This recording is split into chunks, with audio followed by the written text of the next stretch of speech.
internacional.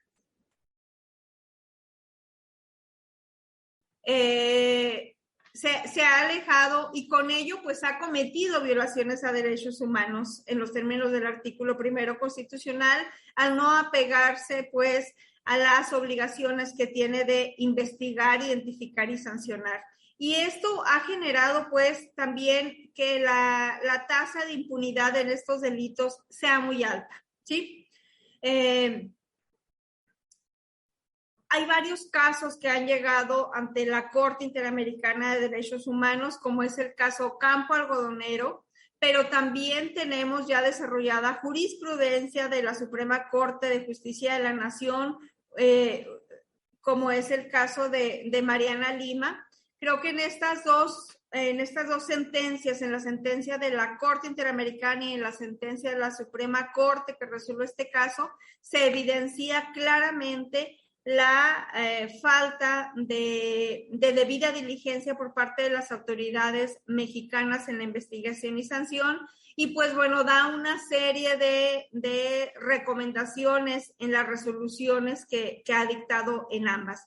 En ambas se reconoce que se ha faltado al deber de debida diligencia reconocido hoy en el 1 constitucional, pero también en el artículo 7 de la Belén do Pará, que fue ratificada por México, y que con ello se ha constituido violaciones a derechos humanos.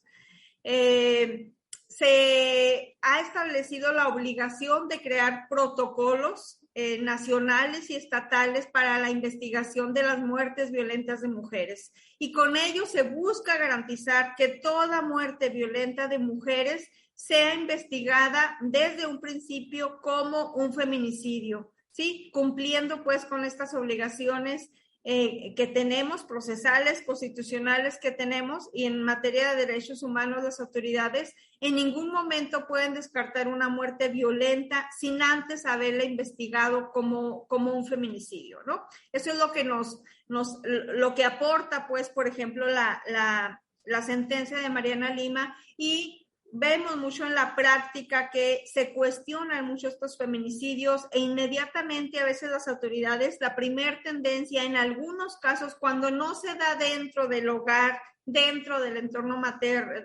familiar, ¿verdad? A veces se cuestiona si son feminicidios y es muy fácil decir que son muertes violentas en otros contextos. Entonces hay un protocolo latinoamericano para investigar las muertes violentas de mujeres, justamente buscando erradicar la impunidad que existe en este tema. Y también, pues con ello se ha creado un protocolo nacional y en algunos estados, en Chihuahua al menos, se homologó un protocolo estatal para la investigación de las muertes violentas de mujeres. Yo le voy a pedir a quien está conduciendo me diga o me haga una señal si ha concluido el tiempo para mi participación. Pero bueno, estos protocolos buscan salvar todas las deficiencias que tienen las instituciones, nos da una serie de lineamientos para todas las autoridades en el momento de investigación, ¿no? Y uno de ellos muy, muy importante es analizar el contexto en el que se da el feminicidio, escuchar a las víctimas. Algo que históricamente se ha dificultado es que las víctimas sean escuchadas y atendidas, ¿no? Y volvemos al caso de Mariana Lima, la madre de Mariana Lima, que ha realizado un trabajo muy amplio de participación en las investigaciones de su hija, pero también recordemos que en nuestros estados está Maricela Escobedo en Chihuahua. Hay muchísimas, en mi experiencia, muchísimas mujeres que se convierten en buscadoras, que se convierten en investigadoras, en detectives y tienen información muy importante para aportar a las autoridades. ¿Qué pasa a veces? Que las autoridades desechan primero los testimonios, desechan pruebas que las víctimas están insistiendo en que puedan desahogarse o practicarse, y con ello pues tenemos expedientes archivados, procesos legales donde no se desahoga la prueba apegada a la prueba científica, apegada a los estándares nacionales e internacionales de desahogo, pues luego salen libres las personas, ¿no? Entonces, esto tiene que ver mucho con no nada más el desconocimiento, sino también los prejuicios que existen por parte de operadores y operadoras de justicia, que eso fue evidente en el caso Campo Algodonero, pero también fue evidente en el caso de Mariana Lima, y los pongo como referencia porque son la referencia de los casos que cotidianamente estamos atendiendo. En el de Mariana Lima, cómo hay una serie de acciones que hacen presumir, y después fue confirmado que había una intención de proteger al presunto responsable, que era la pareja de Mariana Lima y que era un trabajador de la fiscalía, ¿no? Entonces, a veces estos prejuicios que los llevan a no realizar una investigación con la debida diligencia, con prontitud, con eficacia, respetando los derechos y los aportes que tienen que hacer las víctimas. Por eso la Ley General de Víctimas viene a establecer una serie de obligaciones para todas las autoridades, y una de ellas es el derecho al conocimiento de la verdad, el acceso a la justicia con lo que implica, y la participación activa. Entonces, esta sentencia o estos precedentes que del caso de Mariana Lima, pues justamente eso establece la obligación para las autoridades de trabajar en conjunto con las víctimas, ¿no? Y la Ley General de Víctimas, al instaurar la figura de los asesores jurídicos, que desde 1993 nuestra Constitución tenía obligación de dar un acompañamiento a las víctimas, pues claramente lo establece en la Ley General de Víctimas, ¿no?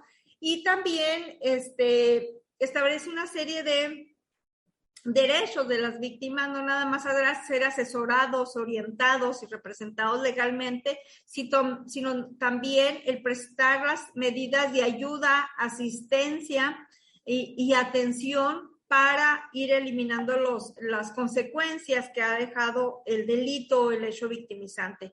Pero otro punto importante también ahí que se establece en unas reformas que se hicieron en el 2017 en la Ley General de Víctimas es que con el recurso que es destinado en el Fondo de Ayuda, Asistencia y Reparación del Daño para las Víctimas puedan pagarse peritajes especiales, ¿sí? Peritajes especiales para desahogar diligencias que las víctimas propongan, o sus asesores, o la misma autoridad, si es que no contara con los peritos dentro de las instituciones, o bien que no se tenga confianza en los peritos que ya existen, ¿no? En el caso de Mariana Lima, para obtener la resolución que se obtuvo por parte de la Suprema Corte, fueron desahogados peritajes de personas extranjeras que analizaron los hechos, de cómo se dieron los hechos, que inicialmente se hacía presumir el suicidio, que en muchísimos casos se da eso. En muchísimos casos, en momento se hablan de suicidios de las mujeres, y si no se hace con este enfoque, pues pudieran pasar como eso, ¿no? Entonces, estos estándares internacionales en materia de derechos humanos pues establecen particularmente en materia de feminicidio la obligación de actuar con la debida diligencia para investigar las violencias contra las mujeres. Y veo que una de las compañeras la está pasando. Justamente, pues son los dos casos, ¿no? Maestra, le queda un minuto. Un minuto. Entonces, esta debida diligencia trae obligaciones de prevenir la comisión de los feminicidios. Trae la obligación de modificar, transformar y poner fin a los estereotipos de género, que son los que están en la última recomendación de la CEDAW, me parece 2018, en esta materia decía, hay leyes que se han creado, hay instituciones, hay capacitaciones para los operadores de justicia, pero siguen permeando los estereotipos de género, que es lo que impide que realmente se lleven a cabo diligencias con la debida diligencia. Y bueno, finalmente la obligación de investigar, de sancionar, de garantizar que no se vuelva a cometer el feminicidio y de reparar el daño.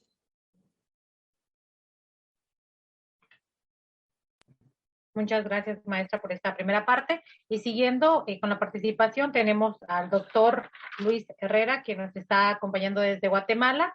Maestro, te escuchamos también. Para los que se van sumando, nos dará respuesta a esta primera pregunta. ¿Por qué debemos incluir la perspectiva de derechos humanos en la investigación de violencia feminicida y femicida? Maestro, te escuchamos. Hola, buenas noches a todos. Pues es un gusto estar aquí con ustedes compartiendo esta plenaria. Bueno, pues creo que ya se habló muy ampliamente acerca de por qué debemos de incluir la investigación de los derechos humanos en este tipo de delitos.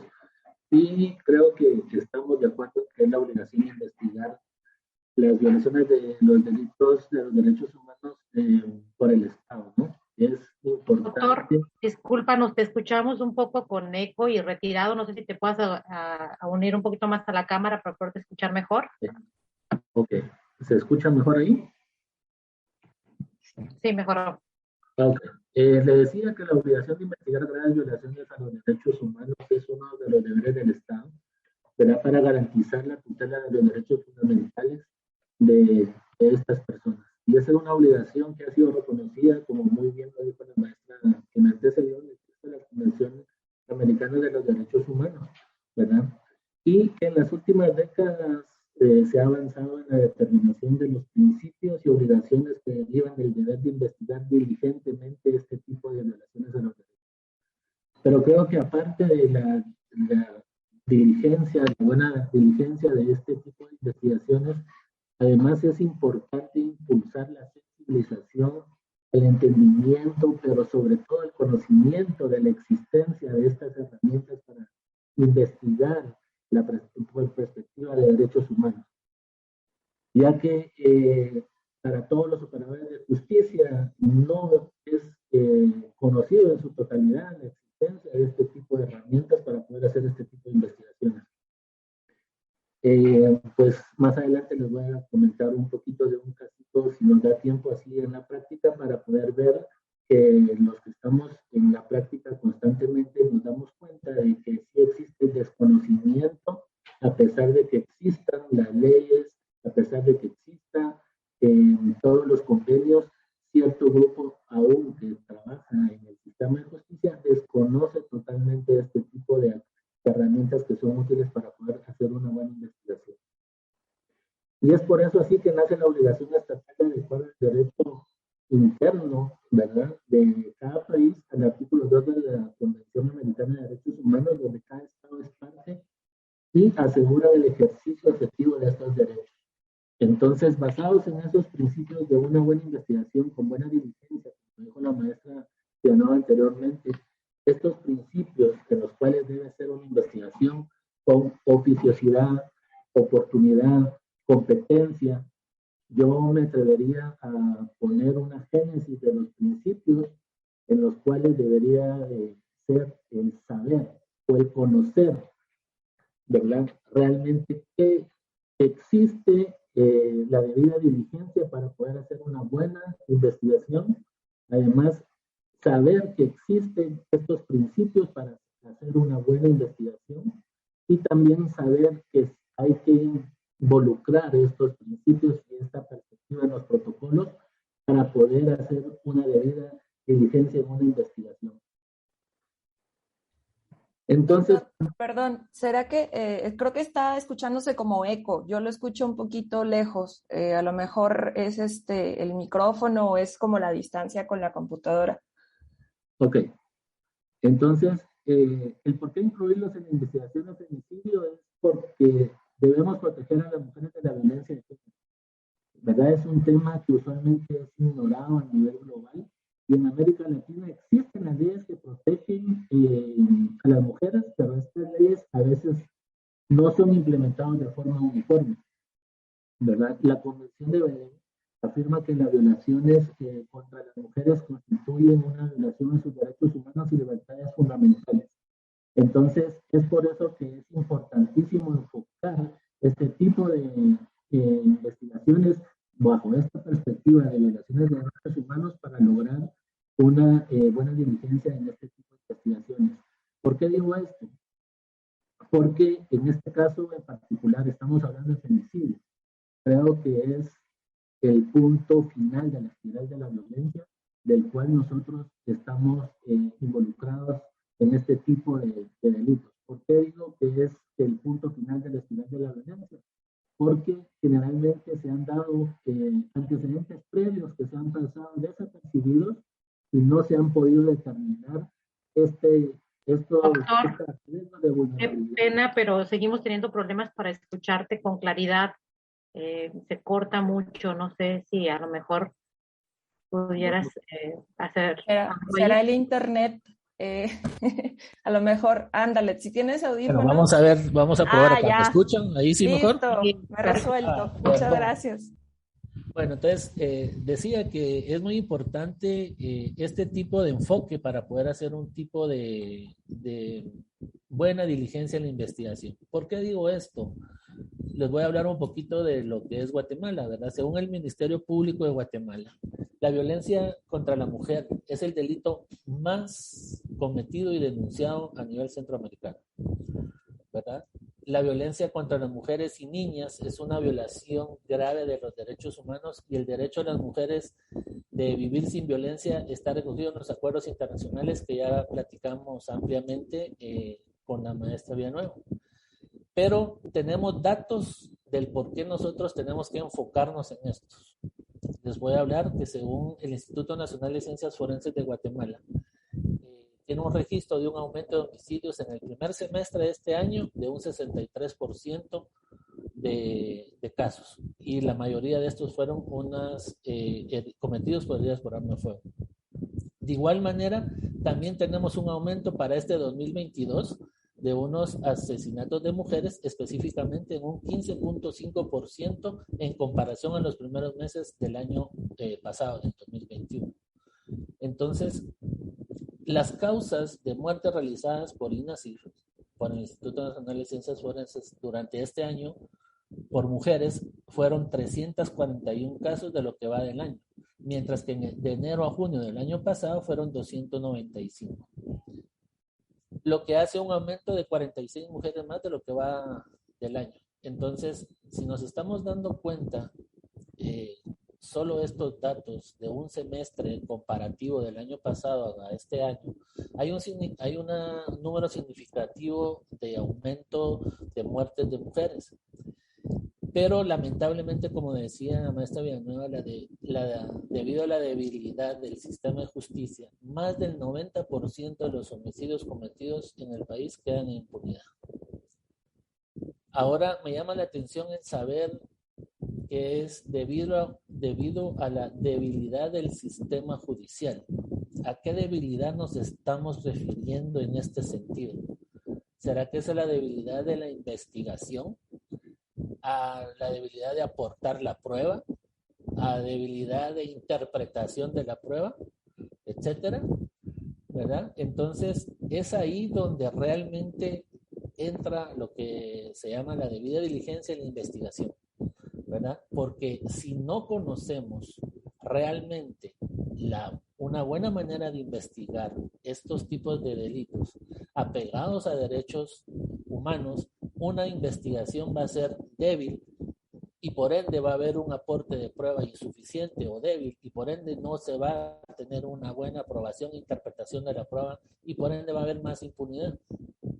Entonces no vamos a tener este tipo de debida diligencia apegado, ¿verdad? Y responsable el Estado a que debe de realizar este tipo de investigaciones apegado a este tipo de debida diligencia y buenas prácticas.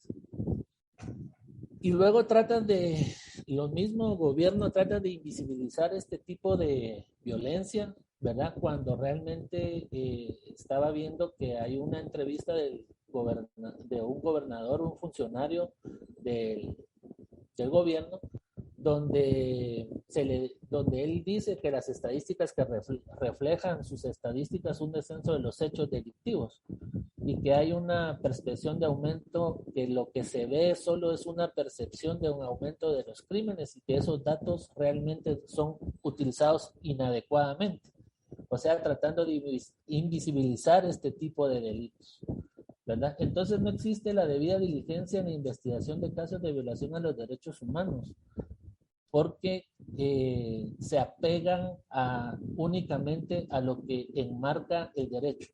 ¿Por qué digo esto? Porque la experiencia que nosotros hemos tenido es que una autoridad competente, entiéndase el Ministerio Público, solicita una evaluación por agresión física de una mujer, en el cual los objetivos de su peritaje ya están implementados en la solicitud, que es para enmarcar un delito en la norma jurídica y poder con esto tipificar el delito, ¿verdad? Entonces, generalmente las solicitudes que a nosotros como peritos nos envían para poder determinar este tipo de lesiones es determinar el tiempo de tratamiento, determinar la incapacidad, determinar si queda alguna cicatriz visible o no en el rostro, determinar si quedará deformidad en el rostro, y con estos parámetros ellos pueden tipificar y enmarcar el delito, ¿verdad? Para poder decir entonces qué delito es, si es falta, si es lesión leve, si es lesión grave, lesión esto, y nos olvidamos realmente del contexto de lo que está viviendo en esta ocasión esta persona. Entonces, es importante, ¿verdad?, poder determinar como peritos la historia y que se enmarque en lo que realmente vemos los factores de vulnerabilidad de las personas.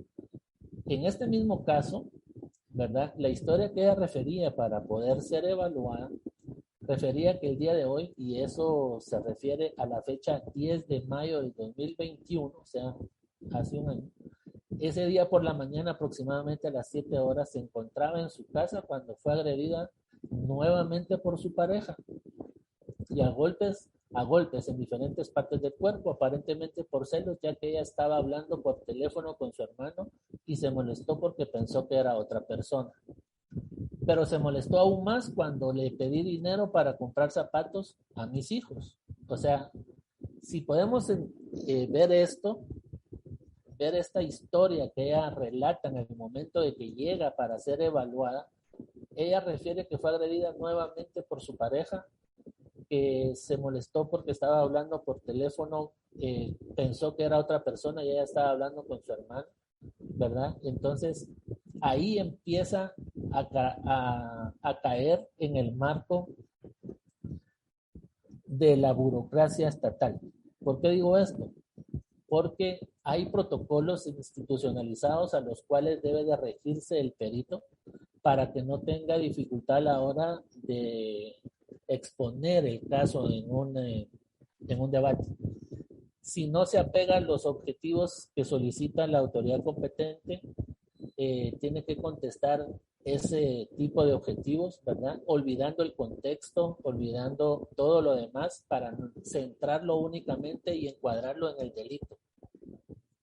Entonces, como antecedentes de ese caso, solo se les pregunta sus antecedentes hospitalarios, si tuvo o no alguna asistencia por esos golpes en particular, ¿verdad? Para ver si hay alguna relación o qué ver o no para esto. Y esto es el diario vivir de los peritos, creo que a nivel centroamericano y latinoamericano. Y el examen físico de ella, nada más, lo positivo es que tenía una cicatriz frontal antigua. En el ojo derecho sí tenía una equimosis periorbitaria, o sea, como morete periorbitaria en el ojo derecho, y otras cicatrices de diferentes partes del cuerpo. Entonces, uno como perito debe concluir realmente en este tipo de evaluaciones, concluir en los objetivos que determina la autoridad competente. Entonces la autoridad competente pierde el enfoque realmente de derechos humanos, pierde el enfoque de la investigación de debida diligencia y pierde el enfoque del contexto total para poder hacer esa evaluación, ¿verdad? Pero ¿qué es lo que hacemos nosotros como peritos para poder tratar de enmendar esto y que darle un foco más a las autoridades para poderlo hacer? Entonces hay una parte de consideraciones o comentarios en el dictamen, ¿verdad? Y se hace ver lo siguiente, se refiere que fue agredida en varias ocasiones anteriormente por su conviviente, ¿verdad? Y se le pregunta cuántas veces ha sido agredida, y refiere que ha sido agredida 2 veces anteriormente, que no había denunciado por miedo, ya que no la deja salir mucho a la calle, solo como para hacer algunas compras. Entonces, y se le pregunta sobre la cicatriz en el rostro que tiene, y refiere que fue en enero del año pasado que su conviviente la golpeó con un plato en la cara. Y sobre eso también se le pregunta sobre una cicatriz que tenía en la pierna izquierda también, donde se evidenciaba que había hallazgos de sutura o algo, y se le preguntó sobre esa cicatriz que qué había pasado. Y refiere que en junio del año pasado también su conviviente le quebró un palo en esa pierna. Entonces, si podemos ver todos estos factores de vulnerabilidad que ella ha tenido y que está inmersa, y esa es la práctica diaria, ¿por qué no hay un espacio específico en los dictámenes o en los protocolos, ¿verdad? Para poder determinar este contexto de todo este tipo de violencia y espiral de violencia que se da continuamente en este tipo de personas. Pues quería comentarles este caso para que realmente tuviéramos algo práctico y conocer algo en por qué es importante esto, ¿verdad? De la investigación en los derechos humanos, porque si nos damos cuenta, el caso en el cual estuvimos involucrados, estamos viendo, era una espiral de violencia continuada y que ella no había podido denunciar porque realmente había estado siendo violentada en su forma de libertad, porque no podía salir, no podía hacer nada, solo salía con él, no tenía libertad de nada, tenía un control excesivo en sus llamadas porque se molestaba que alguien la llamara. Entonces, esto es lo que realmente pasa y lo que realmente estamos inmersos a diario para poder ver y poder determinar cuáles son los factores de vulnerabilidad que se tiene para en estos casos. Entonces, vuelvo otra vez a lo anterior del porqué de la investigación de los derechos humanos. Es evidente la violación a sus derechos ahí desde hace ratos, o sea, desde el año pasado, podemos ver en este caso, ¿verdad? Y que nosotros tenemos que hacer ver como peritos este tipo de violaciones a sus derechos y estos factores de vulnerabilidad para que, en este caso, las autoridades logren y puedan tener una visión más abierta de los casos en particular. Pero, ¿qué nos pasa? Acá. Se silenció su micrófono.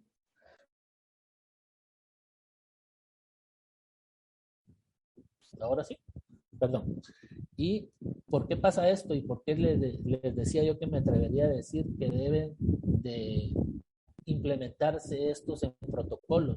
Porque debe haber un enfoque, ¿verdad?, de violación a los derechos humanos, un enfoque de investigación de contexto, un enfoque de investigación victimológico, porque esto es parte de toda la investigación que hemos estado observando. En un solo caso podemos ver todo este tipo de violaciones a los derechos y falta de diligencia en la investigación. ¿Por qué le digo falta de diligencia en la investigación? Porque posteriormente de todo este comentario que se le pone de y esto que el otro, mandan una ampliación los autoridades competentes a decir que por favor se centre en el problema actual. Se volvió a silenciar, doctor. Piden que se centre en el problema actual de la lesión y que se determine el tiempo de tratamiento, el tiempo de incapacidad para poder ser enmarcado en un delito. Entonces, a pesar de que uno investigue, a pesar de que uno les ponga esto para tener una orientación y tener ellos un poco más de marco contextual en poder hacer la investigación, hay mucho desconocimiento en este tipo de investigación. Por eso me atrevía yo a decir que la génesis de los principios de la debida diligencia tendría que ser el saber o el conocer todos estos principios o todas estas herramientas para poder hacer ese tipo de investigación y no dejarla muy a la deriva en centrarse únicamente o enmarcarse únicamente en el delito y tipificar así son unas faltas, así son lesiones leves y con 10 días se cura, entonces no va a hacer esto, entonces no ven lo demás, ¿verdad? Porque es casi triste recibir ese tipo de ampliaciones en decir, céntrese solo en esto y dígame cómo está, si se va a curar o no, lo demás pues no importa, ¿verdad? Porque eso no fue en el tiempo que está denunciando. Entonces, realmente esta es con un caso, y hay muchos casos más, incluso casos de femicidios, que existen este tipo de deficiencias en investigación por parte de las autoridades competentes, pero a mi particular criterio considero que es por falta de saber y de conocer que existen este tipo de herramientas que son útiles para poder hacer una investigación complementaria y poder ayudar un poco más en este sentido. Y dándole ese enfoque a los derechos, podemos hacer un poco mejor un tipo de investigación.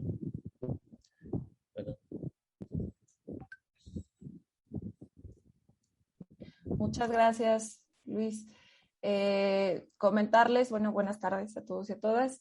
Muchísimas gracias a todos por estar conectados. Acá en México también es Día de la Independencia, fue ayer, ¿no? En Guatemala. Correcto, igual. ¿Sí? Y les agradecemos mucho estos espacios que podemos compartir porque la verdad es que es como estar poniendo el dedo sobre el renglón, a pesar de que ahí están las recomendaciones internacionales, ahí están los protocolos, tenemos sentencias a nivel Latinoamérica por parte de la Corte que ya establecen cuáles son los lineamientos para hablar de el abordaje de la investigación de la violencia contra las niñas, mujeres y adolescentes. Y en este sentido, precisamente, no solo es el reconocimiento de que está sucediendo el fenómeno que llega hasta estas últimas consecuencias, y por eso aquí me parece como súper importante que también es un juego en el que pues el Estado participa, porque esto implica la invisibilización de sus responsabilidades. Obviamente esto de la violencia feminicida implica la impunidad. Y entonces, si se hicieran investigaciones como se tienen que hacer, como están establecidas, eso implicaría que el sistema estaría reconociendo todo el tiempo su falta de sensibilidad, su falta de debida diligencia, su falta de perspectiva y también de herramientas. Y yo sí quisiera como ponerlo sobre la mesa porque también vemos resistencias, no solo en negar las razones de género, reconocerlas propiamente, porque como bien comentaban mis colegas, cuando inicia una investigación son incapaces de reconocer el riesgo para las víctimas, entendiendo que los feminicidios son totalmente prevenibles. Sí tenemos la activación de los mecanismos y de las instituciones de manera oportuna, pues hemos participado en casos, y es que así lo vemos, precisamente que hablamos de la espiral de la violencia, en donde es claro que una intervención, aunque no hubiese denunciado a la víctima, desde la prevención, desde atención a salud pública, por ejemplo, educación, que hay otros derechos que están interrelacionados, que no se están cubriendo y que este es un deber por parte del Estado. Entonces, el Estado está incumpliendo en proteger y en garantizar, y una vez que se violan estos derechos humanos por el mismo Estado o por particulares o por estados completos, ¿no? En una sistematización de esta impunidad, pues vemos el frente de estas problemáticas como estas investigaciones que parecen estar departamentalizadas, como desvinculadas, incluso, por ejemplo, cuando las víctimas han llegado a tener algún acercamiento con las instituciones de asistencia social o de procuración de justicia, cuando se llega al último fenómeno, no hay una comunicación interinstitucional. Es decir, los de asistencia social para protección de la familia no saben que la niña, niño, mujer está reportada como desaparecida a pesar de que recibieron un reporte de violencia familiar primeramente. O de asistencia, por ejemplo, para la los documentos en esta violencia patrimonial, en esta violencia en la que, por ejemplo, pues las personas agresoras suelen retener, destruir los documentos de las víctimas, y entonces hay un primer acercamiento ahí. Hemos tenido casos en donde desde el inicio, ¿no?, de estas expresiones de violencia, por ejemplo, estos documentos no los tienen las víctimas para concretar algún proceso en lo civil, por ejemplo, ya no digamos en lo penal, sus actas de nacimiento, sus documentos en general de estudios de identidad que les pueden brindar acceso a otras facilidades por parte del Estado.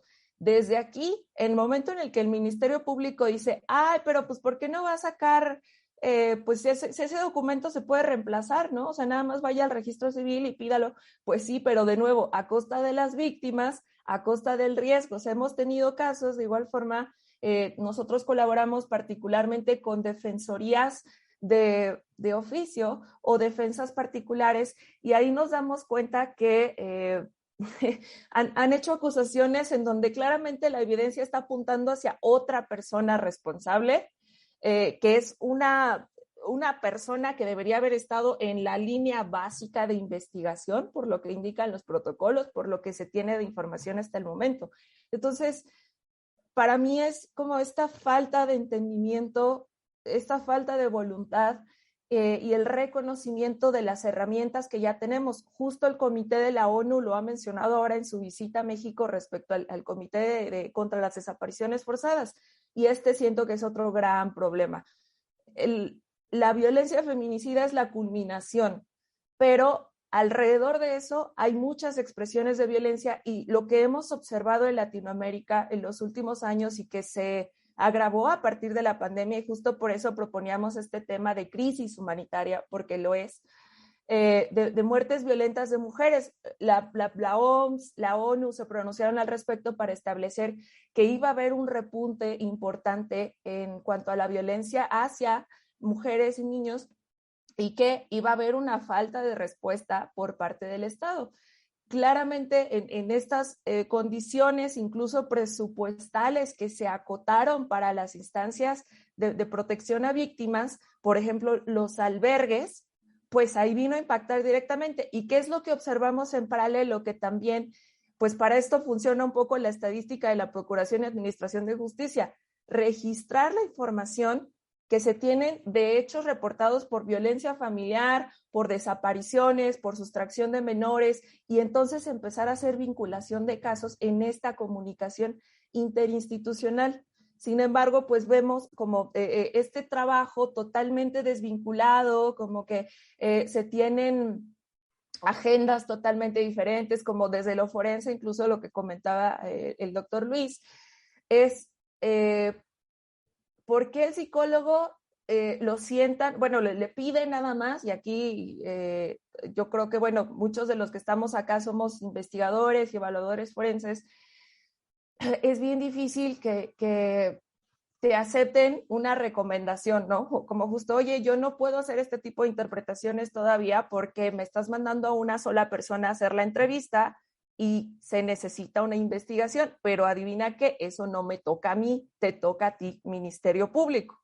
Y entonces ahí hay esta resistencia que parece ser como si fuera un bando contra otro, cuando de hecho o de facto nos quitan la independencia, que es bien importante en el actuar pericial, cuando estamos participando en un caso, aunque se colabore directamente desde las instituciones, pues.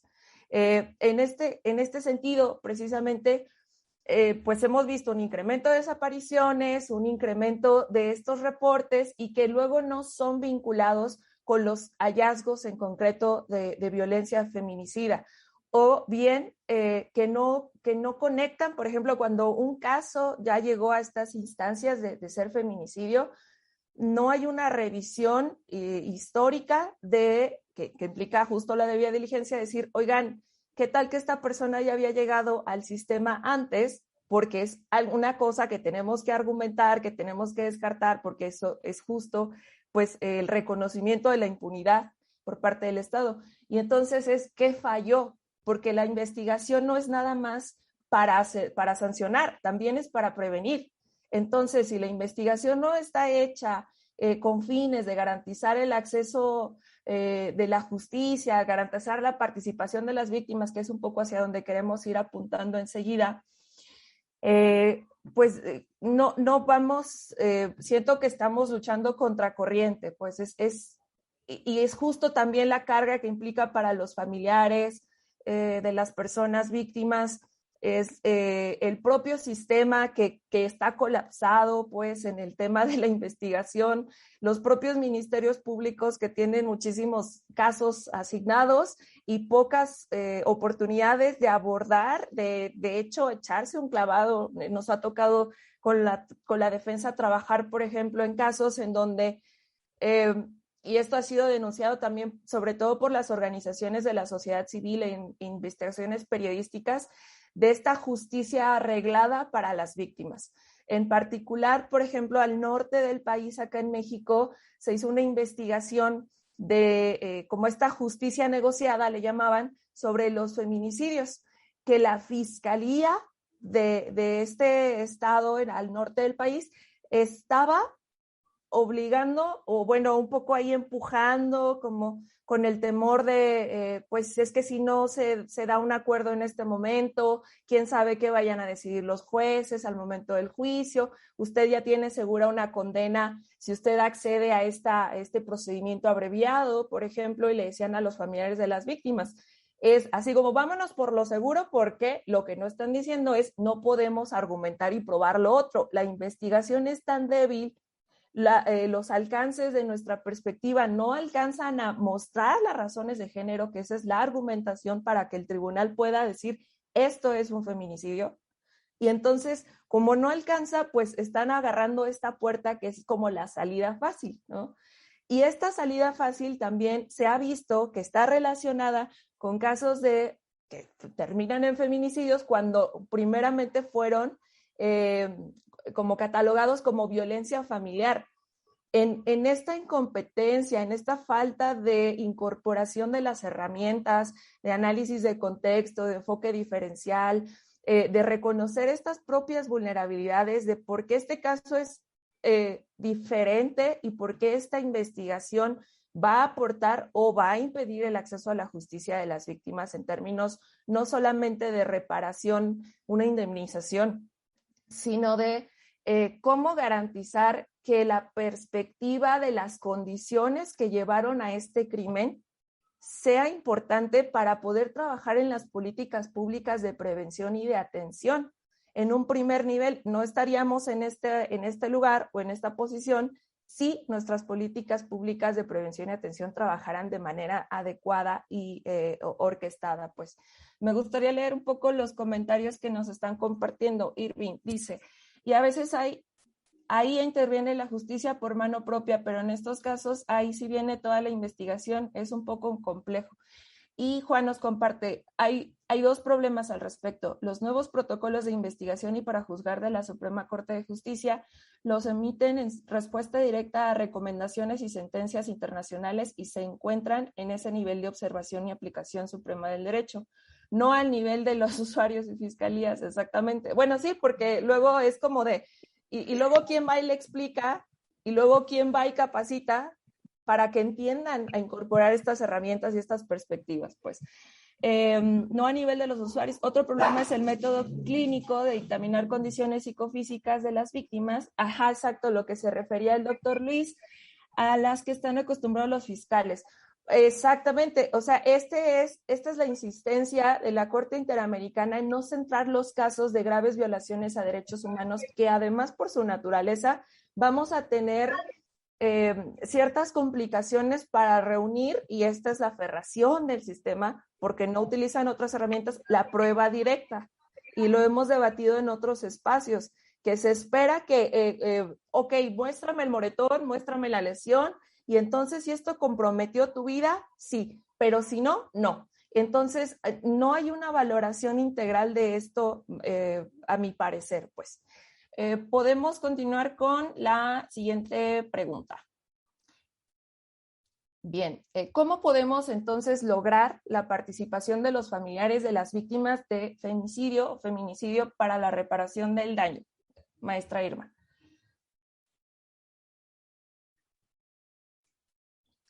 ¿Cómo podemos lograr? Bueno, creo que tenemos una gran tarea que es difundir. El Estado mexicano tiene la obligación de promover y difundir los derechos humanos. Un derecho humano de las víctimas, además de exigir que se provea justicia, que se investigue, que se sancione, es obtener una reparación integral del daño. Entonces, primero que nada está el artículo primero constitucional, está la Ley General de Víctimas que se crea ex profeso para dar atención a las víctimas, proporcionar la protección, la ayuda, la asistencia para el acceso a la justicia. ¿Y qué significa el acceso a la justicia? Pues toda la participación durante todo el proceso, en la investigación, en el aporte de pruebas, en opinar, ¿verdad? En promover recursos para el conocimiento de la verdad y la reparación del daño. Y en la Ley General de Víctimas se establece que se deben de proponer procedimientos sencillos para que las víctimas accedan a la reparación del daño, ¿no? Este derecho está en el artículo 20 constitucional, inciso C, fracción 7 u 8, creo, y que es el derecho a ser reparada, lo pida ella o lo pide el Ministerio Público, porque también ustedes en la práctica, espero que cada día sea menos, pero a veces el Ministerio Público por algún error se le olvidó pedir la reparación del daño o ofrecer prueba para la reparación del daño y lo pide la víctima, a veces los tribunales niegan, a mí me ha tocado casos en que niegan esa reparación porque no fue solicitada por el Ministerio Público. Entonces se requiere de verdad el conocimiento de los derechos de las víctimas, el respeto de los derechos de las víctimas en el ejercicio o dentro de los procesos legales. Porque si ellas no saben o no conocen que pueden participar, que pueden opinar, que pueden ofrecer pruebas o que pueden pedir esta reparación del daño, pues vamos en una inercia, ¿no? En una inercia en los tribunales por el trabajo, por la saturación, en quienes investigan y los mismos tribunales, vamos en una inercia de hacer las cosas como se habían venido haciendo. Y parte de incorporar el enfoque de derechos humanos es ajustar la actuación jurisdiccional a los estándares nacionales e internacionales que les decía ahorita. Y en materia de reparación del daño, creo yo que les debemos muchísimo a las víctimas. O sea, es una materia que realmente es totalmente nueva. La experiencia de los últimos años que tuvimos de acompañar a víctimas, de tener sesiones de capacitación, de sensibilización, de decirles a los operadores de justicia que conozcan la Ley General de Víctimas, que la apliquen, que la respeten, que las mismas comisiones ejecutivas se encarguen de efectivamente de acompañar en aquellas dificultades que las mismas tienen para el acceso a la justicia. Y uno de los temas es la reparación del daño. Hay una ausencia de prueba, Tradicionalmente, si mucho los tribunales, los procesos legales, en las resoluciones se establecen reparaciones del daño material, ¿verdad? Que tiene que ver con aquello que está comprobado, que está la factura ahí, que está una pericial psicológica que dice que son 3 sesiones la que necesita, que está algo material que se pudo contabilizar, pero se olvidan de una gran parte de este daño causado. Pero para esto yo quiero decirles que la Ley General de Víctimas ha incorporado un enfoque que es el enfoque psicosocial. Y esto es así, tenemos que tener muy claro en qué consiste, porque la Ley General de Víctimas establece, pues, este enfoque psicosocial, que es el reconocer que el delito se da dentro de un contexto social. Al inicio yo les decía, bueno, es que el feminicidio es una conducta sistemática, ¿verdad? Histórica, que ha sido invisibilizada, que ya se le puso nombre, que se le puso sanción y que hay una investigación especial conforme a protocolos especializados, ¿no? Y siguiendo los precedentes por la Corte Nacional e Internacional. Pero en materia de reparación del daño, También, este enfoque psicosocial significa reconocer que el trauma que vive una persona se da, no tiene un origen individual, sino es social. Ahí está. Muy bien. Justamente, tenía una descripción que hace Beristain, pero bueno, es el resultado de condiciones estructurales sociales que a su vez desencadenan una serie de consecuencias que impactan distintos ámbitos de la vida, ya sea por el delito o por la violación a derechos humanos. La perspectiva psicosocial significa dos cosas: ver que el delito se da en un contexto social y que tiene consecuencias no nada más para el caso concreto, sino para la comunidad y para la sociedad, y que los procesos legales se deben de hacer cargo de ello también. Y también a nivel individual trae afectaciones particulares, familiares, comunitarias, que los procesos legales deben de atenderse. Y cuando hablamos de pueblos o comunidades indígenas que se les causan graves violaciones a derechos humanos o delitos cometidos o delitos que también constituyen, por otro lado, violaciones a derechos humanos, pues se tiene que hablar de una reparación del daño colectiva. Estas reparaciones del daño tienen que ser también a distintos niveles, ¿no? Emocional, moral, social, y tienen que dar un mensaje claro. Entonces, este enfoque psicosocial, la Ley General de Víctimas, para hacerlo efectivo, habla de la obligación de trabajos de equipos multidisciplinarios. Y les decía ahorita que la asesoría jurídica es integrada, las asesorías jurídicas de las comisiones ejecutivas es integrada por abogados, psicólogos, trabajadores sociales y cualquier otro profesionista necesario para acompañar los casos, llámese un antropólogo, personal médico, sociólogo.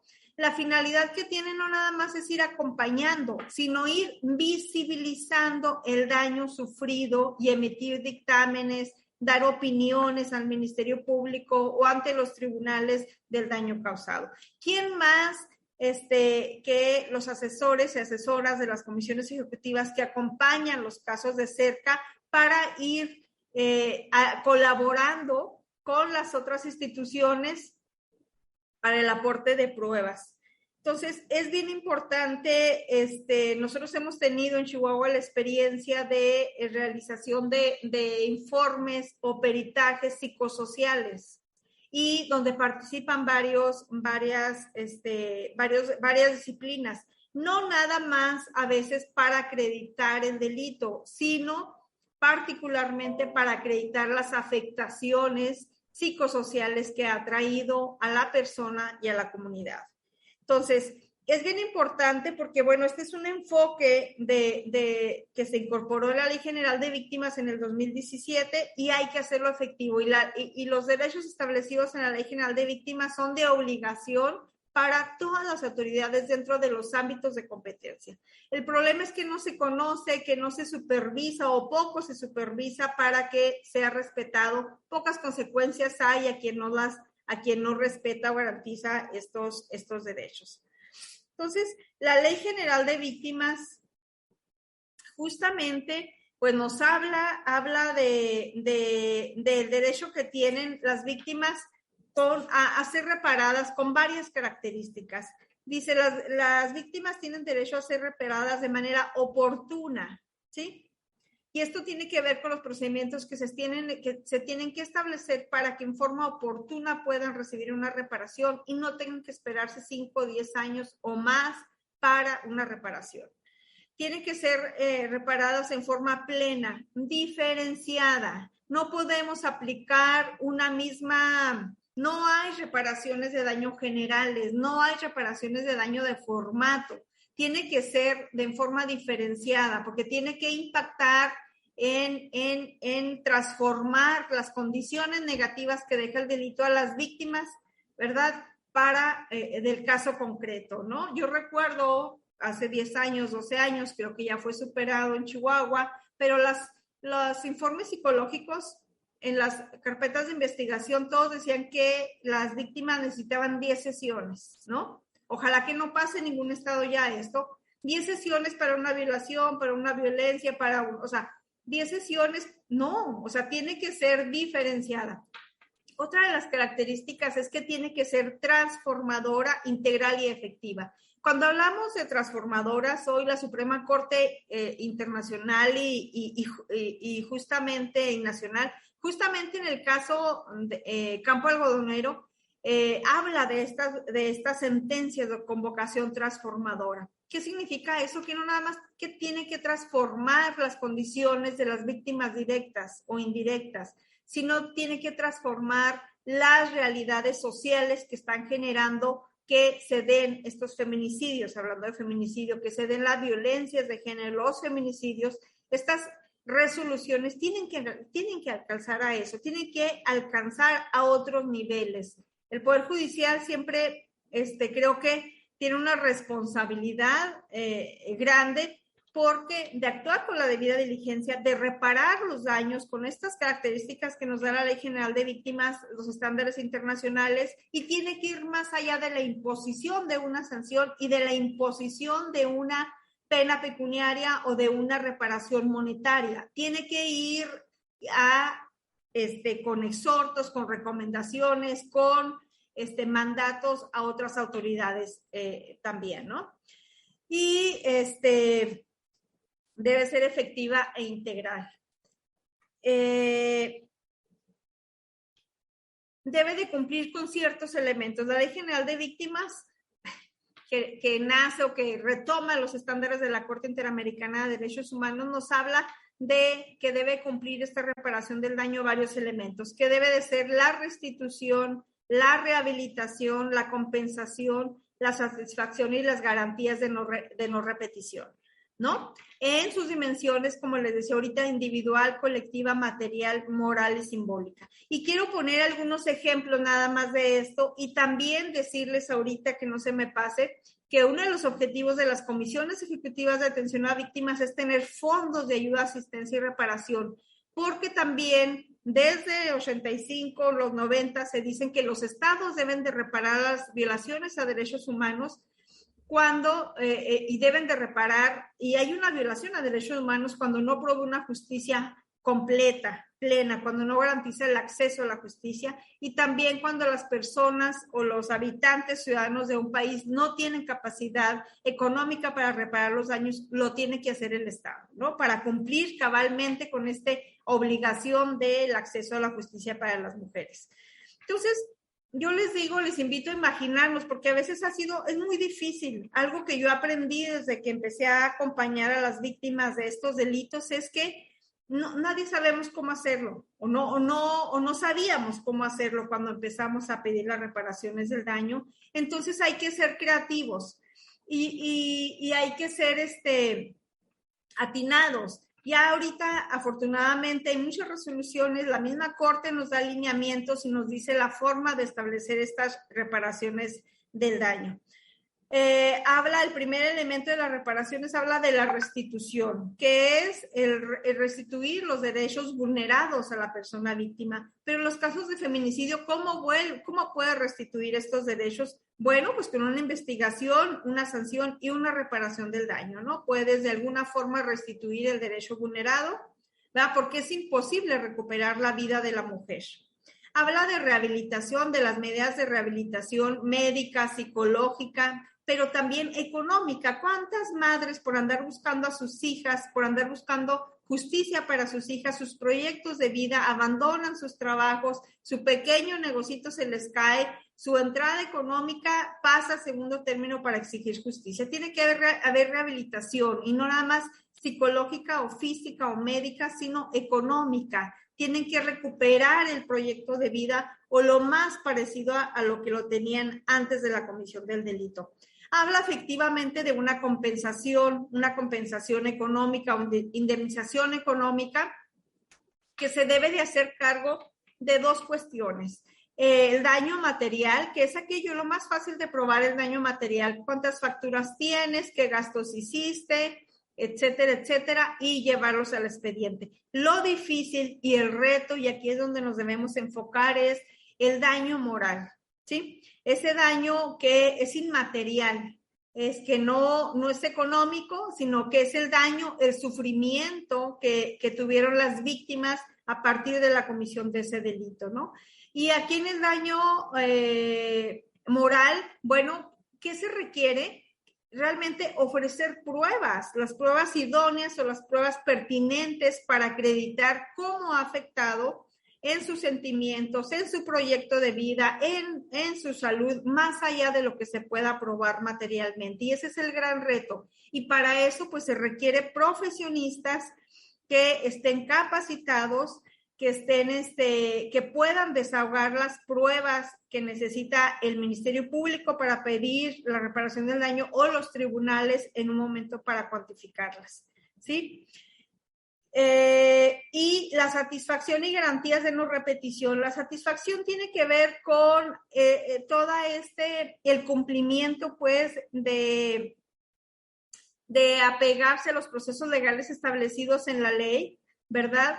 Que le dé a las personas que no provoque la victimización o el daño mayor al que ya sufrieron por la comisión del delito. Son aquellas acciones que tiene que hacer el Estado también para reconocer que por su falta de debida diligencia y de protección a la vida y a la seguridad de las mujeres se cometió ese delito, ¿no? Y a veces esas acciones de satisfacción que son por el responsable del delito, pero también por el Estado, pues esas son acciones que generan, como su nombre lo indica, cierta satisfacción a las víctimas, porque una vez que son víctimas los familiares del delito, luego todavía son del estigma social, de la victimización, del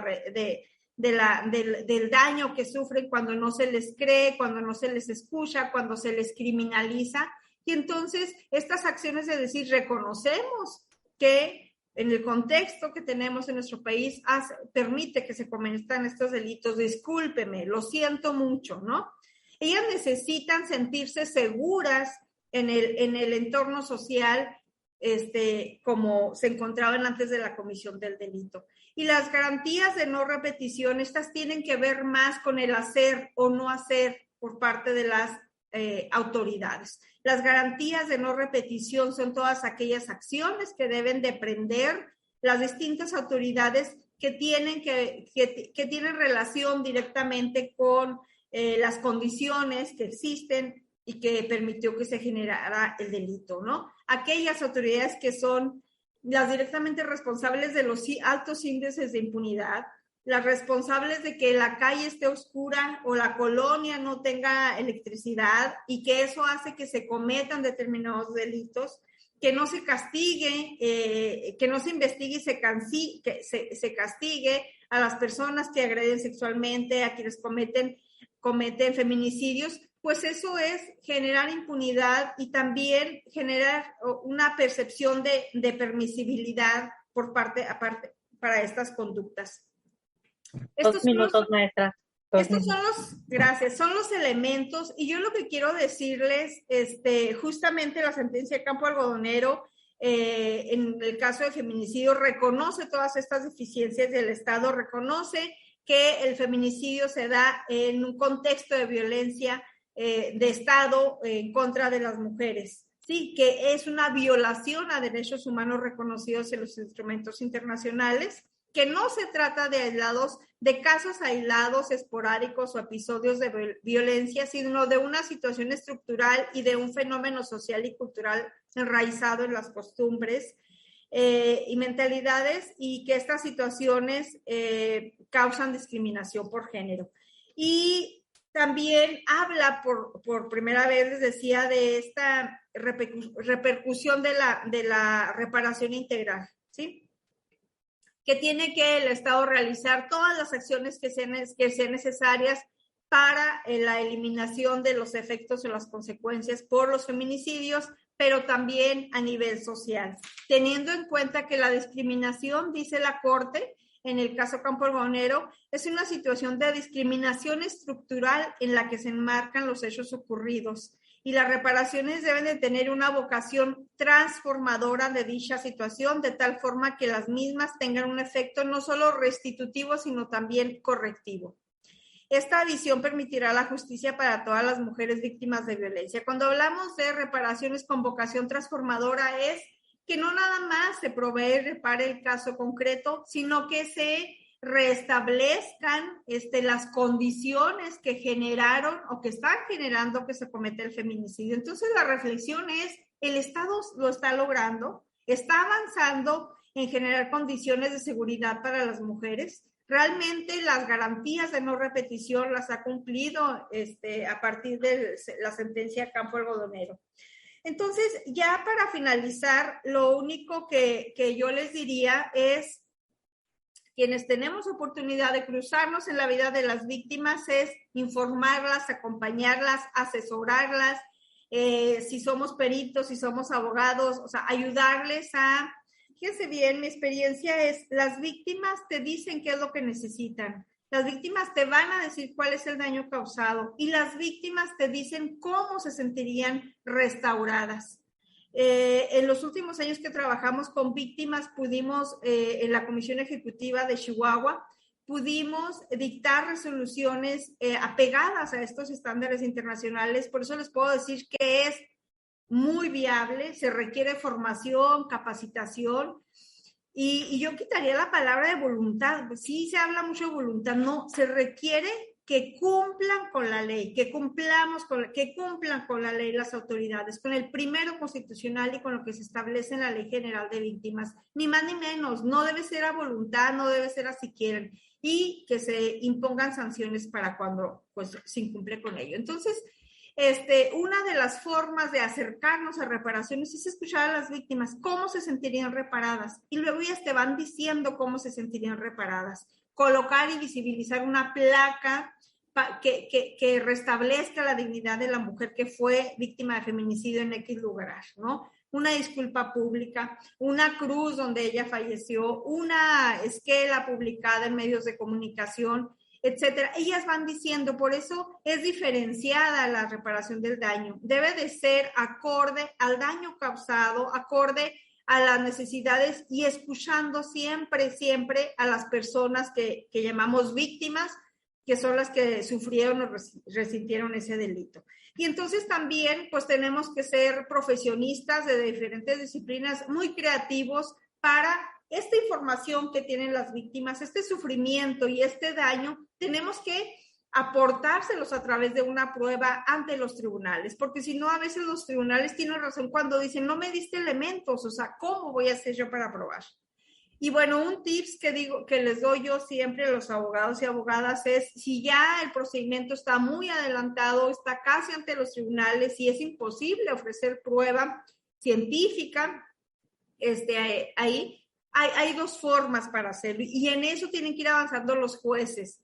Una de ellas es rendir un testimonio por parte de las víctimas indirectas, la familia de estos feminicidios, y que le digan al tribunal de primera voz qué afectaciones tienen, cómo les causó, qué daño les causó ese delito, qué desencadenó en su vida, y lo van contando. Tengo diabetes, estoy enferma, perdí mi casa, perdí mi trabajo. O sea, con eso que se tenga, existe obligación de actuar con la debida diligencia por parte del tribunal y no decir, es que no me lo trajiste traducido en una prueba, en una pericia psicológica o en otra. No, el testimonio de las víctimas, para mí, o sea, eso es suficiente. Y eso sería actuar apegada al primero constitucional y a los estándares nacionales e internacionales. Entonces, también a través de los testimonios y de escuchar a ellas y a las personas que rinden testimonio, ellas también pueden proveer información al tribunal de último momento. Si no se tuvo antes un documento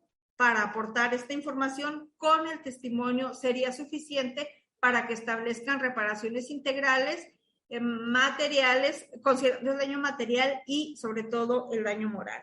Entonces, pues ya nada más decir que este es uno de los grandes retos, más, o sea, las investigaciones, las sanciones, a los responsables, la identificación y sanción a los responsables y la reparación del daño. Las víctimas no merecen menos de lo que está establecido en la Ley General de Víctimas. Para que hablemos de una justicia completa, de cumplir con las obligaciones específicas del primero constitucional, que es investigar, sancionar y reparar, tiene que ser cumpliendo estos estándares. Si no, siempre estaríamos debiendo el respeto a los derechos de las víctimas. Bueno, ahí le dejaría. Muchas gracias, maestra. Continuamos con la participación. Ahora, maestro Luis Herrera, te escuchamos.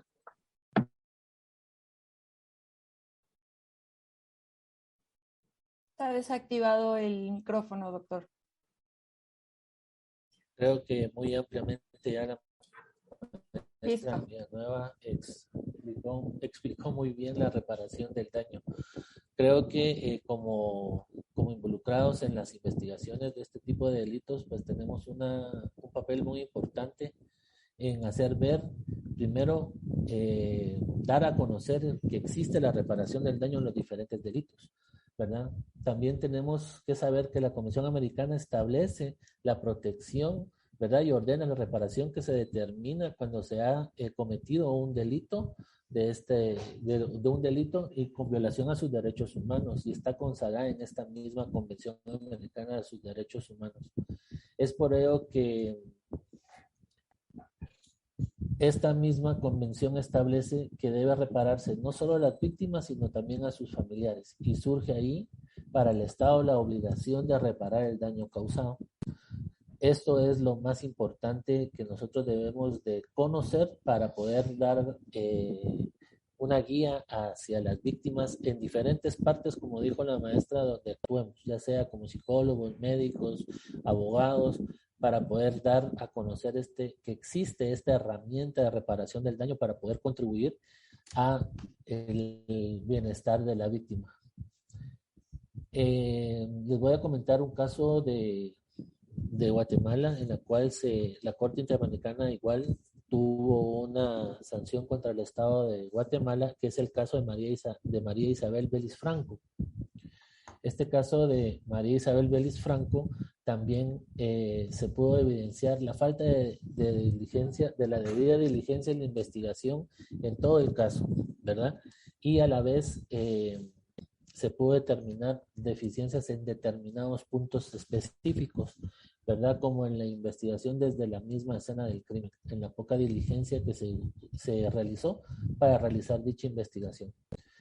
Pero en relación a la reparación del daño que la Corte Interamericana detalló que se tenía que reparar esto, fue expuesto por parte del Estado de Guatemala en audiencia que se oponía a tener la reparación o a reparar a la familia de esta persona, María Isabel Franco, en virtud que consideraba que no había violado sus derechos, tanto de la Convención Americana como de otros instrumentos internacionales, ¿verdad? Esto fue debido a que ellos no consideraban que se les había violado su derecho, a pesar de que ya se les había condenado por una mala diligencia en la investigación, ¿verdad? Esto lo toman ellos por el mismo desconocimiento que existe de la reparación del daño. A esto se le viene a sumar que Guatemala crea un instituto de atención a la víctima, el cual su objetivo principal de este objetivo es brindar la asistencia y la atención a la víctima del delito y lograr la reparación digna, ¿verdad?, de cada de las víctimas, a la cual tienen derecho. En este sentido, ¿verdad?, de tener el acceso por parte del instituto, en la práctica, como les vuelvo a comentar, en la práctica nos hemos podido dar cuenta que solo en los delitos de alto impacto, o sea, por decirle algo que llena la mediación de prensa, que llena la expectativa de gobierno, es donde aparece el Instituto de la Víctima, ¿verdad? Pero si hay una feminicidio de cualquier otra persona, en cualquier otra parte departamental o algo, no hay Instituto de la Víctima representado. Entonces, vemos ahí que la poca accesibilidad que tiene la misma víctima con ese instituto, la víctima es deficiente, ¿verdad? O sea, no está en todas las áreas en las cuales se represente a la víctima como tal, sino que solo como en casos muy particulares. Entonces venimos a ver realmente qué es lo que está pasando con esta institución a la vez. El mismo gobierno la detiene para no poder hacer esa reparación digna. No hay un conocimiento específico o de cuál es la función de este tipo de instituto, sino que solo para casos muy particulares.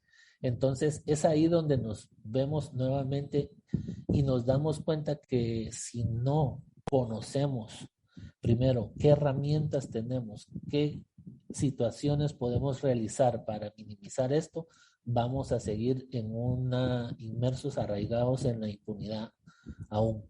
Entonces, es importante saber que este tipo de acciones que se invisibilizan a nivel del Estado vienen a repercutir totalmente, no solo en la víctima directa, cuando existe una víctima directa, por ejemplo, en el caso anterior que yo les comentaba, que es una usuaria que ha estado en múltiples ocasiones expuestas a lesiones, a violándoles sus derechos de libertad, de acceso a la comunicación y un montón de delitos, de derechos que se le violaron, y no se hizo nada desde todo ese tiempo, ¿verdad? Porque según ella no había denunciado, pero desde el conocimiento de que entraban en los hospitales por diferentes lesiones, por diferentes situaciones, ahí fue donde tenía que haberse dado el primer foco de alarma para poder determinar qué era lo que estaba pasando.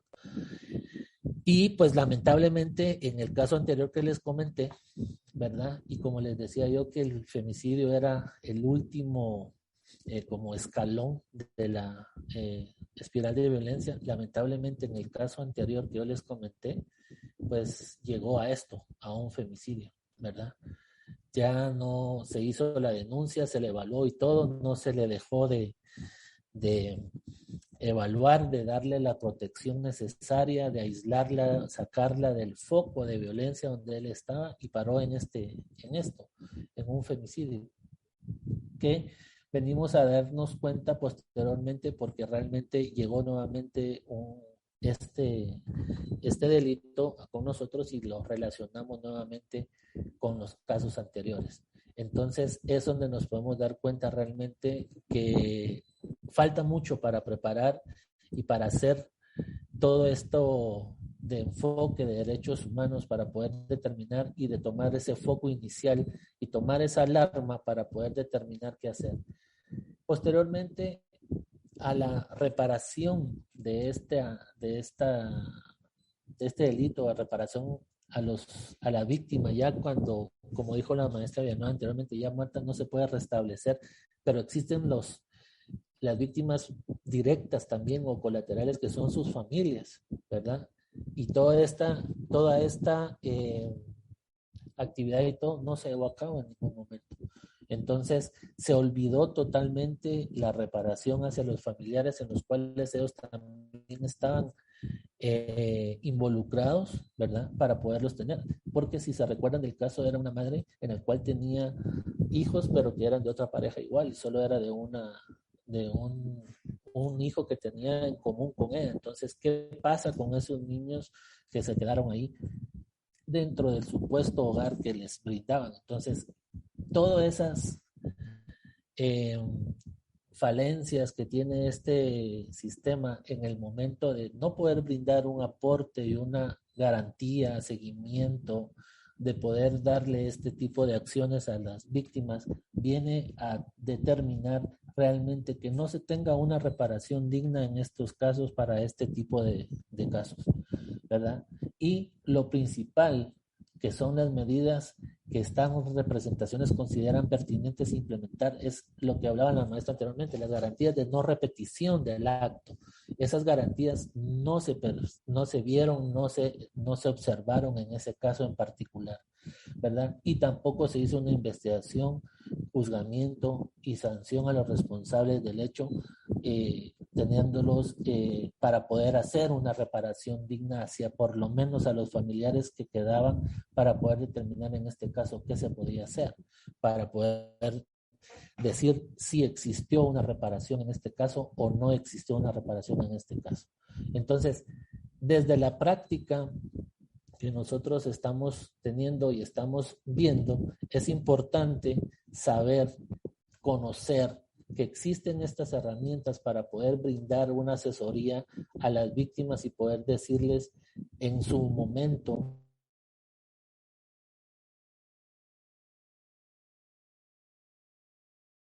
Doctor, silenció el micrófono. Y podemos tener ese acceso. Es importante tener todo este tipo de accesos para poder hacer esa reparación. En estos casos, muy importante además, como decía la maestra Villanueva, igual la proporcionalidad de la reparación del daño es muy importante, y la particularidad también de esto es totalmente importante, porque no podemos hacer una reparación digna de una persona que vive, por ejemplo, en la ciudad capital, a una persona que vive en el interior de una república. Debe ser proporcional la reparación del daño y muy particular del caso que se está hablando. Pues yo creo que pues con esto podría yo finalizar mi presentación en relación a la evaluación y reparación del daño. No sé si tendrán alguna pregunta o algo más. Sí, me gustaría agregar, y enseguida damos lectura hay una pregunta para el doctor Luis, precisamente también invitarles, ya estamos por terminar este webinar, para que vayan colocando ahí sus preguntas, y de igual forma si quieren hacer uso de la voz. Aquí en pantalla les estoy compartiendo un ejemplo de reporte en un caso de tentativa de feminicidio en el cual colaboramos como desde psicología y victimología forense de una tentativa, y justo como retomando estos ajustes particulares que requiere el enfoque diferencial de cada caso. En este caso hablábamos de la violencia feminicida, importante desde el Estado porque fue ejercida por un policía, obviamente utilizando su posición de poder, utilizando la institución, y que esto casi deriva en un feminicidio. Entonces, nosotros colaborábamos para la defensa de la víctima, en donde ella pues había tenido afectaciones a su salud que iban desde la pérdida de cabello, problemas gastrointestinales, problemas de presión arterial. Era una mujer joven de 30 años, cuyo proyecto de vida había sido interrumpido porque había tenido que renunciar a su trabajo, había tenido que renunciar a su plan de cursar un posgrado, se había tenido que mudar de la ciudad al menos unas 4 veces, incurriendo en gastos bastante considerables y daños a su patrimonio y al de su familia, quien la estuvo apoyando para poderse mover con seguridad. Entonces, les hacemos llegar este material también para las personas que están participando en este seminario. Me gustaría escuchar, Alberto, adelante. Buenas noches a todos. Es un comentario sobre lo que refiere la maestra Irma Villanueva, en el sentido de la reparación. O sea, hay una diferencia muy grande en cuando uno menciona reparación integral del daño, que solo está en la jurisprudencia de la Corte y en la Ley General de Víctimas, y no así en la Constitución mexicana. En el artículo 20 solo refiere reparación, y los códigos, tanto el Código Nacional como los códigos estatales y otras leyes, solo dicen reparación del daño. Cuando uno toma ese concepto de reparación del daño, los tribunales hacen referencia a apegarse a la Ley Federal del Trabajo, es decir, en el caso de feminicidio sería una muerte, y la indemnización no pasaría más allá el daño patrimonial de 480,000 pesos. A diferencia de que si tomamos la reparación integral, solo el concepto de lucro cesante va a depender de la edad de la persona, es decir, la víctima, con su expectativa de vida, es decir, en este momento en México serían 78 años, y hay que hacer la diferencia y multiplicarlo por el factor de por lo menos una UMA diaria, y eso daría montos considerables, estoy hablando solo del daño patrimonial, que rebasan los límites tanto de varias legislaciones, varios reglamentos, varias leyes, pero que se justifica. Algo que dijo también la maestra es sobre esto de tener que justificar el daño.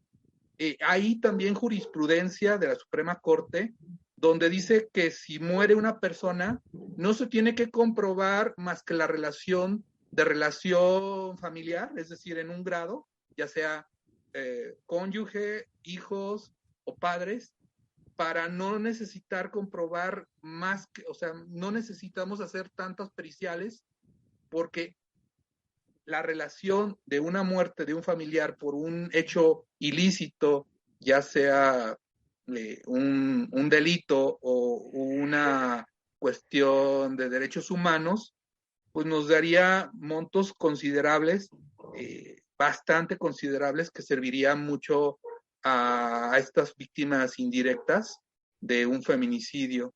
Entonces ahí mi comentario, no sé si ella pudiera aclarar un poquito esto, porque cuando lo mencionó no hace esta diferenciación, que creo que sí es importante, porque la misma Constitución no está pegada a la Corte Interamericana de Derechos Humanos en el sentido de reparación. Hasta ahí mi comentario. Gracias. Escuchamos, maestra Irma, si gustaría.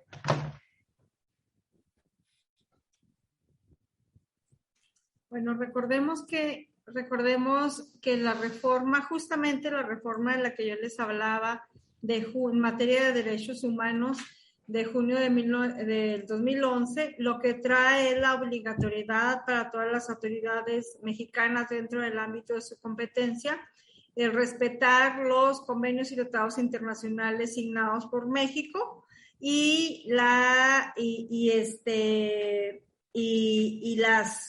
con ello va pues también los estándares generados por estos instrumentos que México ha ratificado. Entonces, la Convención Americana de Derechos Humanos es otro de los convenios y tratados internacionales firmados por México. Luego, para dilucidar casos o violaciones a derechos humanos o violaciones a la Convención Americana, se estableció la Corte Interamericana de Derechos Humanos, y las resoluciones que ellas dictan son lo que conocemos como estándares internacionales, ¿sí? Porque derivan de un mecanismo que es creado para salvaguardar la aplicación de los convenios y tratados internacionales. Entonces, constituyen una obligación para todas las autoridades mexicanas, no nada más los tratados internacionales, sino la jurisprudencia creada por los organismos que se crearon para tal efecto.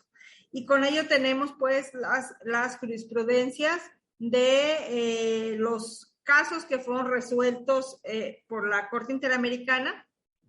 Inicialmente había una discusión en la Suprema Corte de Justicia de la Nación, que ya fue superada. La discusión era en el sentido de que solo obligaban la jurisprudencia de los casos mexicanos, es decir, nada más la de Campo Algodonero, nada más la de los 2 ecologistas en Guerrero, nada más la de Rosendo Pacheco Radilla por desaparición forzada, ¿no? La tendencia o la discusión en ese momento en la Suprema Corte inicialmente era el criterio, que nada más la jurisprudencia resuelta en los casos para México. Posteriormente se amplió en varias oportunidades por la Suprema Corte, estableciéndose que eran vinculantes y obligatorias para las autoridades mexicanas todas las resoluciones dictadas por la Corte Interamericana de Derechos Humanos, siempre y cuando no contravinieran normatividad mexicana, o que el caso fuera pues una hipótesis distinta a las establecidas en nuestra legislación. Entonces, con ello, bueno, ese es por un lado. Y por el otro, si bien es cierto, el Código Nacional habla de reparación del daño, el artículo, la fracción séptima octava del inciso C del artículo 20 constitucional nos dice que las víctimas tendrán derecho a la reparación del daño, no hablan de esta parte integral. Bueno, pues eso, o sea, nos habla de la reparación del daño. Este derecho debe de ser interpretado, como lo dice el artículo primero constitucional, aplicando para la protección más amplia de las personas sobre las cuales se está refiriendo. Entonces, ello trae la obligación de todas las autoridades de atender los convenios y tratados y la jurisprudencia generada por la Corte Interamericana. En este tema, yo sé que pueden resultar cantidades inalcanzables, impagables incluso para la persona que cometió un delito, o los fondos generados por el Estado que podrían ser insuficientes para pagar la reparación del daño en forma subsidiaria, porque así se establece en la Ley General de Víctimas. Cuando la persona responsable no tenga recursos económicos para pagarlo, lo hará con cargo al fondo en forma subsidiaria. Pues ya es una tarea de los tribunales, ¿verdad? Fijar esta reparación del daño en forma proporcional para las víctimas. Entonces, ese es un reto y una preocupación también que comparto con usted, Alberto, porque realmente la reflexión o la pregunta es si las cantidades que resulten por el daño causado, tomando en cuenta el lucro cesante y el daño emergente, lo que dejó de ganar a las víctimas, pero también lo que invirtió dentro en el proceso de exigencia de justicia, pues podrían ser cantidades que no es posible pagar, ¿no?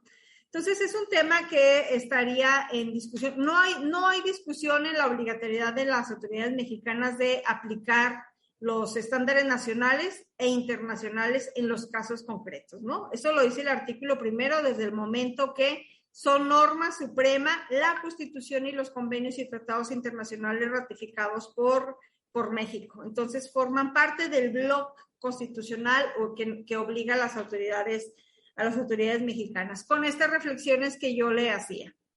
Y creo que cuando hablamos de acreditar, prueba para acreditar el daño, usted decía, bueno, en un homicidio, pues ya más que la muerte ya está acreditada, la ley laboral o la ley federal del trabajo nos habla cómo se pudiera hacer esa indemnización. Yo a lo que me refería y a lo que se refiere la Ley General de Víctimas y la legislación penal y nacional procedimental, el daño causado, el daño que se tiene que reparar es el daño causado por la comisión de ese delito, por la pérdida de esa vida, ¿no?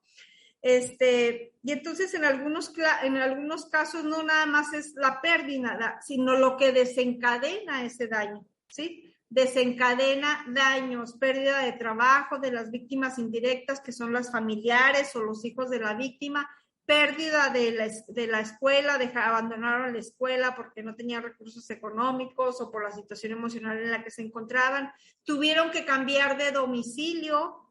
Por ejemplo, algunas familias de víctimas de feminicidio que tienen que cambiar de domicilio porque al exigir ellas o participar activamente en los procesos legales, a veces son amenazadas, su vida corre peligro, entonces se tiene que cambiar de ciudad, entonces ese es el daño que se debe contabilizar en el momento de reparación y se tiene que hacer.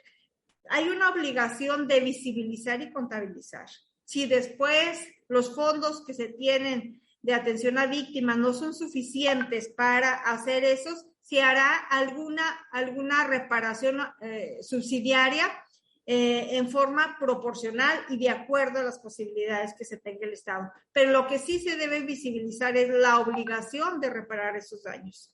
Y yo agregaría que yo siempre he puesto sobre la mesa la discusión de programas nacionales de reparación de daño en aquellos casos, en aquellos delitos que se han cometido sistemáticamente y que no hay una investigación y una sanción. Porque estamos hablando de reparación del daño en los casos que son llevados ante los tribunales y que se dicta una resolución. ¿Qué pasa con el 90 y 7% o 3% de los casos que se quedan en investigación, que se quedan en la impunidad, ¿las víctimas no tendrían derecho a la reparación del daño? Claro que sí, tienen derecho a una, pero como no se puede identificar al responsable, no se puede llevar ante los tribunales para dictar una resolución y ver si tiene posibilidades económicas de pagarla, entra al Estado subsidiariamente a través de los fondos. Entonces, mi opinión es que se deben de estar trabajando planes de reparación del daño en aquellos delitos de alto impacto y de gran afectación para las víctimas, como son los feminicidios, por ejemplo,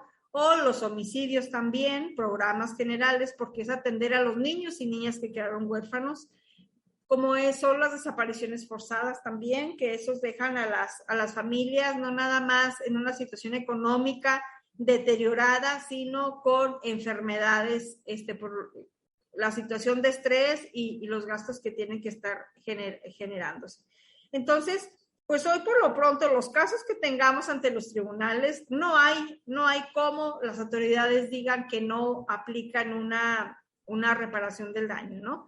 La jurisprudencia de la Suprema Corte ha establecido que si hay una sentencia condenatoria, no puede la autoridad no fijar una reparación del daño. Creo que sí es un tema en cuanto a las cuantías, los montos, ¿verdad? Es un tema que es nuevo, que estamos empezando a recorrer, y creo que se requiere mucho análisis, mucha reflexión, mucho escuchar a las víctimas, porque a veces también yo he tenido la experiencia, las víctimas a veces exigen cuestiones monetarias porque han sido sumamente maltratadas en los procesos legales por parte de las autoridades y por parte de la sociedad civil, ¿no?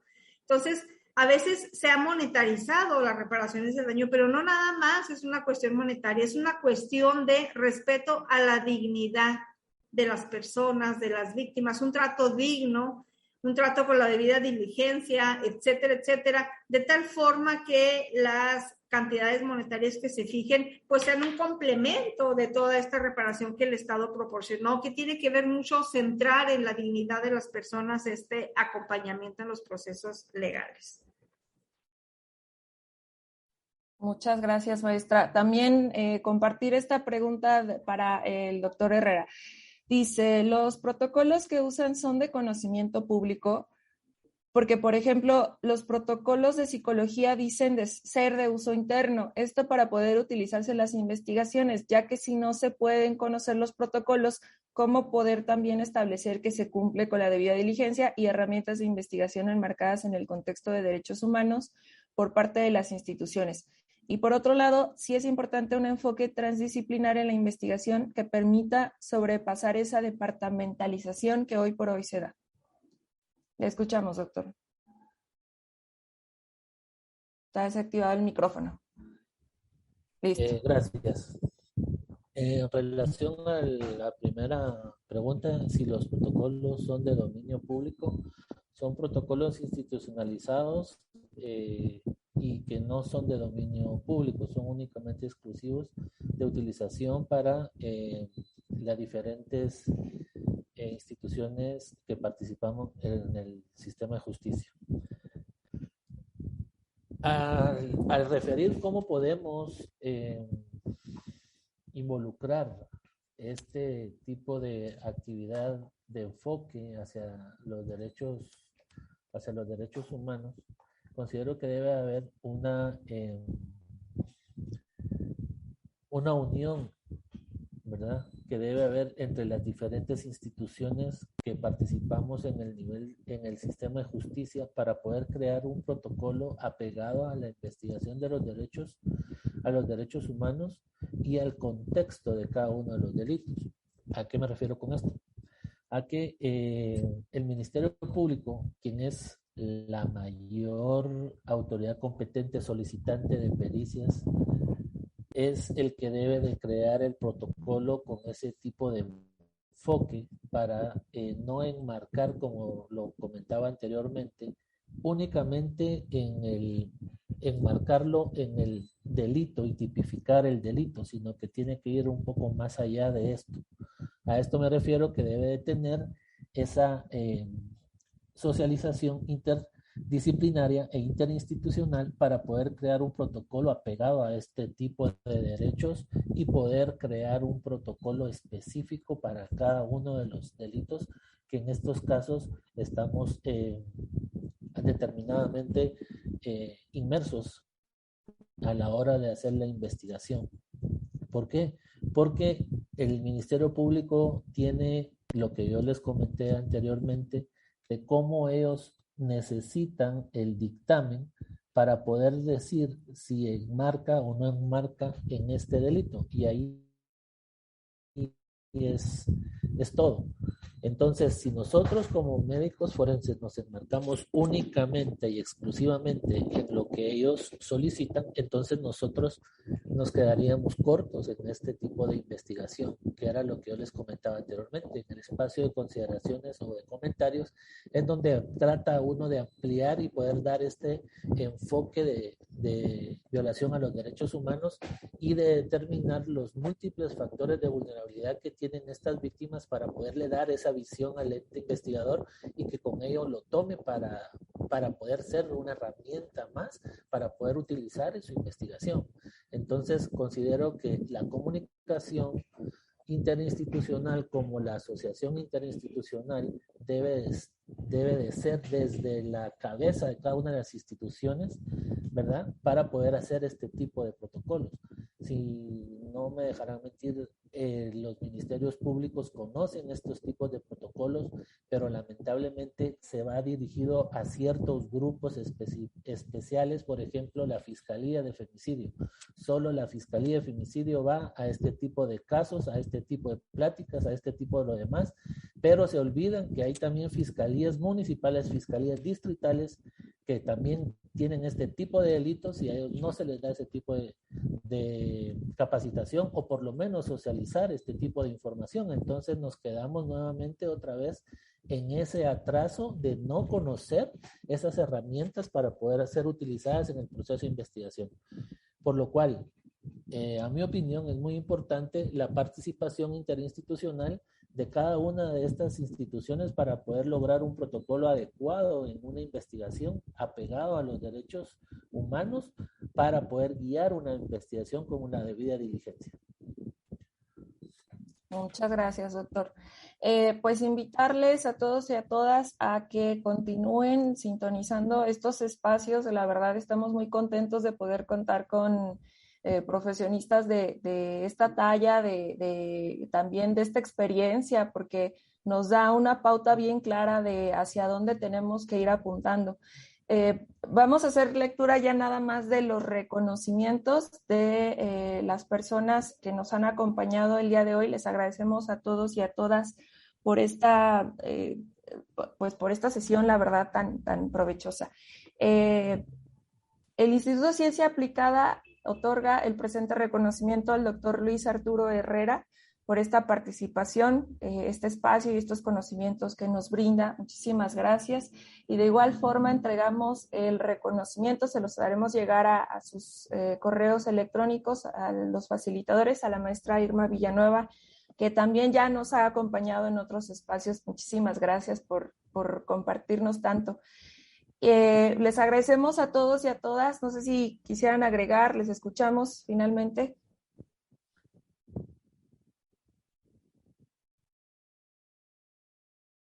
Bueno, perfecto. Les agradecemos muchísimo. Descansen, seguimos en contacto y nos vemos pronto. Gracias. Nos vemos hasta